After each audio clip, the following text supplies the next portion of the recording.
Guys सबैजनालाई स्वागत छ मेरो ब्लगमा। सो आज मेरो हेयर स्टाइल हुनेछ यस्तो खतरा अनि खतरै भइरहेछ।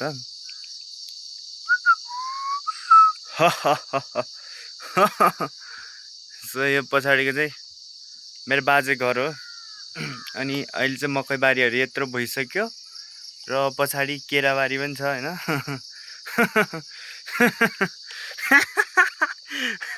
म फर्स्ट टाइम यस्तो काटिरहेछ क्या गाइस हैन। गाउँले के भन्छ हो मलाई यादै छैन हैन, के भन्छ भने आइडियै छैन।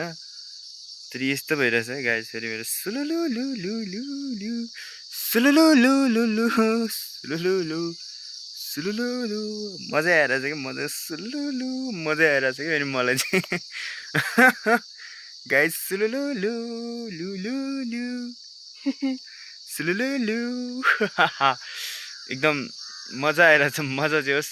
गाउँघर चाहिँ यस्तै छ हाम्रो चाहिँ गाइस होइन। अब यो चाहिँ अब अहिले चाहिँ हरियाली एकदम बढिरहेछ, खतरा खतरा भइरहेछ हरियालीहरू। पछाडि छ हाम्रो घर अनि सो यो बाजेहरूको घर भयो।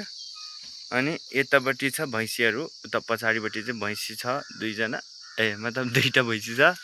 अनि त्यही हो गाइस। अब म चाहिँ यत्तिकै सुलुलु गर्न आएको।